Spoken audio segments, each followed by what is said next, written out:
أعوذ بالله من الشيطان الرجيم بسم الله الرحمن الرحيم وراودته التي هو في بيتها عن نفسه وغلقت الأبواب وقالت حيث لك قال معاذ الله إنه ربي أحسن مثواي إنه لا يفلح الظالمون۔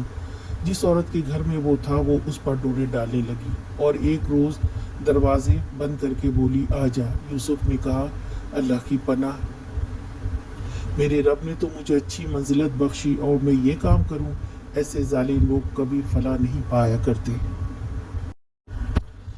دنیا کے سارے کام بہت آسان لگتے ہیں مگر جب اسے کرنے کا وقت آئے تو اس کا سارا پہلو سامنے آتا ہے۔ اب وہاں اچھا ٹھکانہ مل گیا مگر یوسف علیہ السلام کے ساتھ ساتھ ہی ایک نئی آزمائش شروع ہو گئی۔ عزیز مصر کی بیوی نے ان کو اپنی طرف مائل کرنے کی کوشش کی اور دروازہ بند کر دیا، مگر وہ جس باپ کی اولاد تھے ان کی تربیت تو تھی ان میں۔ انہوں نے فوراً کہا ربی میرا مالک، اس سے مراد اللہ بھی ہے اور اس کو اپنے گھر ٹھکانہ دینے والا بھی۔ یہ خیانت ہے اس کے ساتھ، میں اس کو نقصان پہنچاؤں یہ ہو نہیں سکتا، میں اتنا بڑا گناہ کا سوچ ہی نہیں سکتا۔ حدیث میں ہے رسول اللہ صلی اللہ علیہ وسلم نے فرمایا 3 لوگ ایسے ہیں جن کی طرف اللہ سبحانہ و تعالیٰ نظر اٹھا کر نہیں دیکھیں گے اور نہ انہیں پاک کریں گے، ان کے لیے دردناک عذاب ہے۔ ایک والدین کا فرما بردار، دوسرے مردوں کی مشاہبت کرنے والی عورت اور دیوس مرد جو اپنے گھر والوں کو برائی کرتے دیکھیں اور انہیں نہ روکیں۔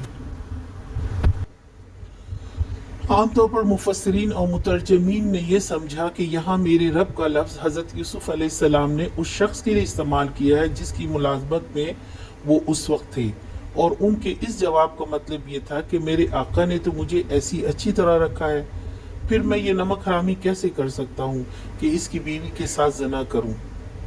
اگرچہ عربی زبان کے اعتبار سے یہ مفہوم لینے کی بھی گنجائش ہے، کیونکہ عربی میں لفظ رب آقا کے معنی میں استعمال ہوتا ہے، لیکن یہ بات ایک حد تک استعمال ہوتا ہے، لیکن یہ بات ایک نبی کی شان سے بہت گری ہوئی ہے کہ وہ ایک گناہ سے باز رہنے میں اللہ تعالیٰ کی بجائے کسی بندے کا لحاظ کرے، اور قرآن میں کسی نبی نے اللہ کے سوا کسی اور کو اپنا رب نہیں کہا۔ آگے چل کر آیت 41، 42 اور 50 میں ہم دیکھتے ہیں کہ سیدنا یوسف اپنے اور مصریوں کے مسلک کا یہ فرق بار بار واضح فرماتے ہیں۔ آیت کے الفاظ میں یہ مطلب لینے کی بھی گنجائش موجود ہے کہ حضرت یوسف علیہ السلام نے رب کہہ کر اللہ تعالیٰ کی ذات مراد لی ہو، تو کیا وجہ ہے کہ ہم ایک ایسی معنی کو اختیار کریں جس میں صریحاً قباحت کا پہلو نکلتا ہو۔ آج کا سوال، اس آیت میں ربی سے کیا مراد ہے؟